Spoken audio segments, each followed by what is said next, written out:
राधे राधे। स्वागत है आप सभी का राधा रानी के छोटे से यूट्यूब चैनल पर। दोस्तों, आप सभी को पता है सावन की शुरुआत होने वाली है और सावन महीना जो है हिंदू धर्म में बहुत ही बहुत ही पवित्र महीना माना जाता है और बहुत ही श्रद्धा और भक्ति से जुड़ा हुआ महीना माना जाता है। क्योंकि इस महीने में जो है पूरे ही महीने हमें भोले बाबा की भक्ति करने का मौका मिलता है अलग अलग प्रकार से। चाहे सोमवार के व्रत मान लो, चाहे बड़ी साल की शिवरात्रि मान लो, चाहे तीज का त्यौहार मान लो या प्रदोष मान लो, या पूरे सावन के महीने में शिवरात्रि के जल तक जो कांवड़ यात्रा निकलती है वो मान लो। तो हमें भोले बाबा की भक्ति करने के ऐसे बहुत मौके मिलते हैं सावन के महीने में जो हमें पूरे साल नहीं मिल पाते। तो दोस्तों, जैसा कि मैंने अभी आपको बताया कि सावन के महीने में हम सोमवार के व्रत भी रखते हैं। तो ये जो एक ऐसा जैसे सावन की आषाढ़ मास जब ख़त्म होता है तो आषाढ़ मास ख़त्म होने के बाद जो पूर्णमासी आती है और सावन महीने आषाढ़ मास ख़त्म हुआ तो पूर्णमासी आई और सावन का महीना शुरू हो गया। एक महीने की ये पूर्णमासी से पूर्णमासी तक का जो महीना होता है, इस महीने में जितने भी सोमवार आते हैं वह सोमवार हम सावन के सोमवार के रूप में मानते हैं और उन्हीं सोमवार को हम व्रत रखते हैं। ऐसा माना जाता है कि जो भी व्यक्ति सावन के 4 सोमवार के व्रत रख लेता है वह 16 सोमवार के व्रत के बराबर होते हैं। सावन के महीने में शिवरात्रि भी आती है तो ऐसा माना जाता है कि जो शिवरात्रि के व्रत रख लेता है वह सावन के 4 सोमवार के बराबर होते हैं। तो दोस्तों, जैसे कि अगर आपने मेरी पहले भी वीडियो देखी होंगी तो मैंने पहले भी आपको बताया कि कोई भी व्रत या कोई भी त्यौहार बिना कथा के अधूरा सा माना जाता है। तो आज भी मैं आपके लिए वैसे ही लेकर आई हूँ सावन के सोमवार की व्रत कथा। तो चलिए कथा प्रारंभ करते हैं। एक नगर में एक राजा रहता था। राजा के पास बहुत धन दौलत था, बहुत अच्छा राज्य था, राजपाट था, खूब शान और शौकत थी, खूब इज्जत थी, खूब उसका नाम था। राजा अपनी ज़िंदगी बहुत अच्छे से व्यतीत कर रहा था। राजा के साथ उसकी रानी भी रहती थी। राजा को जीवन में किसी भी प्रकार की कोई कमी ना हुआ करती थी। राजा के पास दुनिया की ऐश और आराम और सुख शांति से जीवन जीने वाली सारी चीज़ें थी सिवाय एक के। जैसे कि राजा वैवाहिक जीवन जी रहा था, परंतु राजा की विवाह को कई साल बीत चुके थे, वह उसको संतान की प्राप्ति नहीं हुई थी। वह माता पिता का सुख नहीं प्राप्त कर पा रहे थे।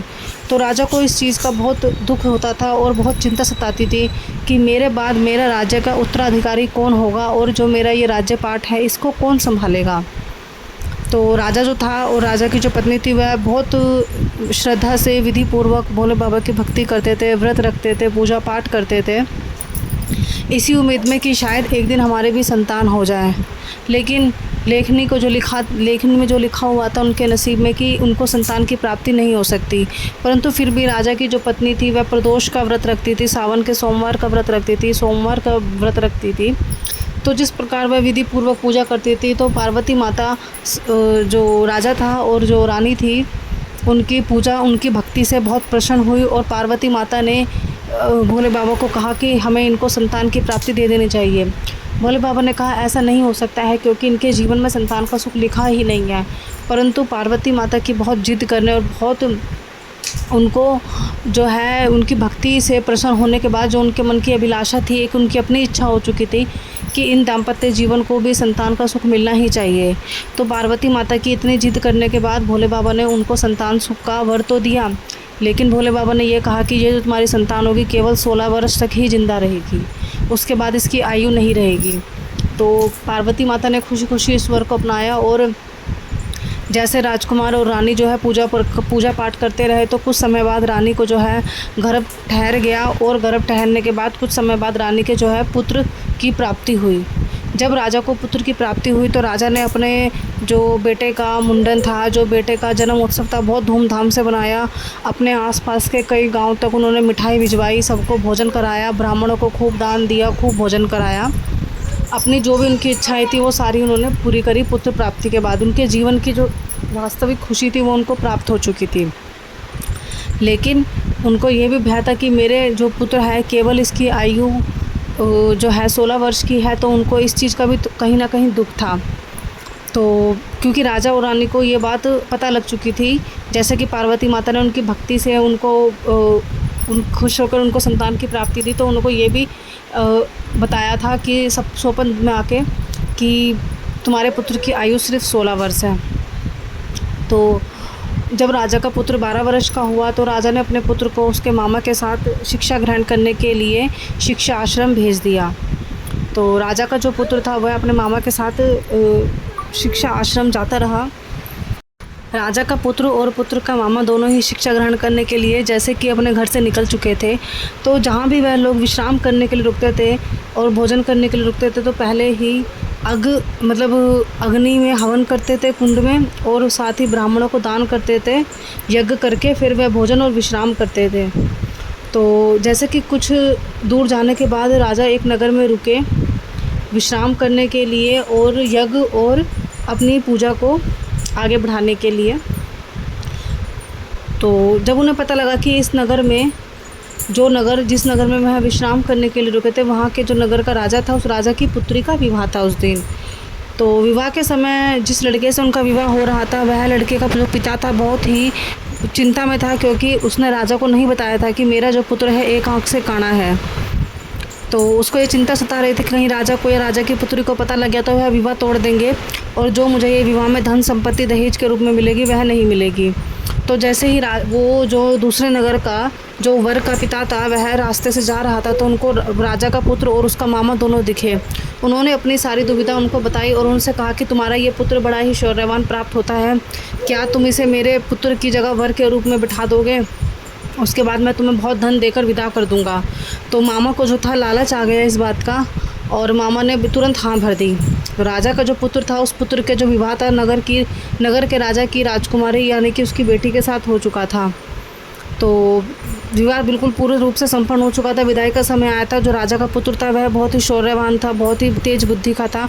उसने रानी की जो चुनरी थी, लड़की की दुल्हन की चुन्नी पर सारी कहानी लिख दी थी कि मैं तुम्हारा पति नहीं, मेरी शादी तुमसे हुई है, लेकिन जो दूल्हा बनकर आया हुआ है वह कोई और है, वह लड़का आँखों से काना है और मैं तो एक राहगीर हूँ, शिक्षा ग्रहण करने के लिए जा रहा हूँ, हमें रास्ते से पकड़कर लाया गया है, अभी मैं यहाँ से कुछ समय बाद चला जाऊँगा। तो जो मामा था और राजा का पुत्र था वह दोनों पुत्र ये कहानी ये जो अपनी आप बीती थी वह चुन्नी में लिखकर वहाँ से निकल चुके आगे के लिए रवाना हो चुके थे। तो जैसे ही बाद में राजकुमारी ने विदाई के समय यह चुन्नी देखी और चुन्नी में जो लिखा था वह पढ़ा, तो उन्होंने तुरंत ही विवाह रोक दिया और विदाई के लिए मना कर दिया। राजकुमार ने अपनी बेटी की विदाई नहीं की, अपनी बेटी को अपने पास ही रख लिया और उन लोगों को गाँव से भगा दिया। तो जब 16 वर्ष हो गए एक दिन, तो राजा का जो पुत्र था वह अचानक से, जैसा कि उसके जीवन में लिखा था कि वह सिर्फ 16 वर्ष की ही सांस लेकर आया हुआ था, तो लेखन के अनुसार 16 वर्ष के होते ही उसकी मृत्यु हो चुकी थी। तो मामा को बहुत दुख हुआ। मामा बहुत ज़ोर से चिल्ला कर फूट कर रोने लगा। आसपास के लोग भी मामा की यह हालत देख कर रोने लगे, चिंतित हो गए। तो पार्वती माता को मामा का यह दुख जो है बर्दाश्त नहीं हुआ और उन्होंने भोले बाबा से यह वर मांगा कि आप मुझे वर दीजिए कि इस पुत्र की जान को बचा लीजिए, इसके जीवन में दोबारा सांस डाल दीजिए।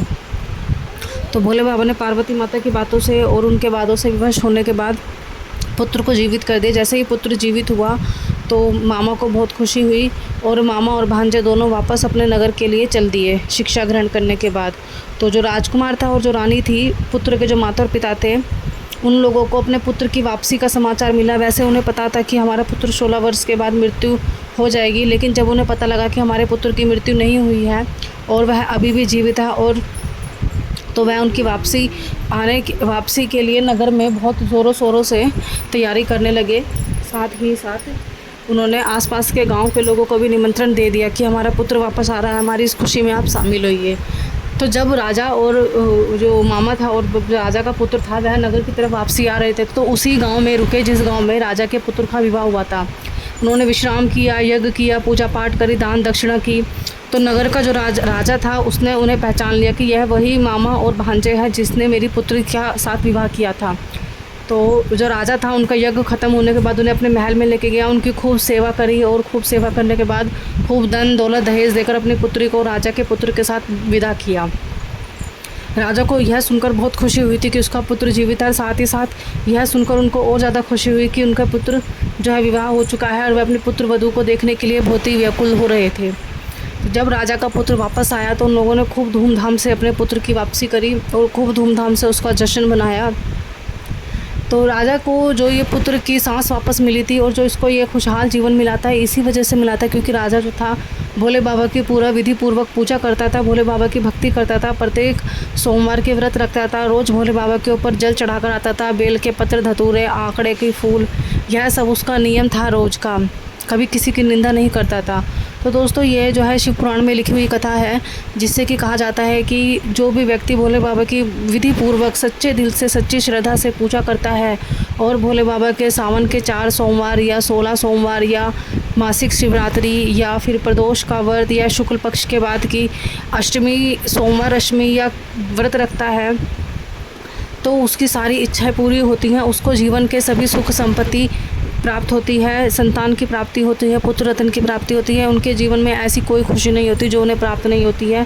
शरीर से अच्छी माया मिलती है, अच्छी काया मिलती है, सब कुछ उनके जीवन में आता है। तो भोले बाबा की भक्ति जो है प्रत्येक मनुष्य को, प्रत्येक सनातनी को ज़रूर करनी चाहिए। तो दोस्तों ये थी सावन के सोमवार, 16 सोमवार की व्रत कथा। और अब मिलते हैं हम अगली वीडियो में। अगर आपको मेरी कहानी, मेरी जो व्रत की कथा अच्छी लगी हो तो मेरे चैनल को सब्सक्राइब कीजिएगा और मेरी वीडियो को लाइक कीजिएगा। धन्यवाद।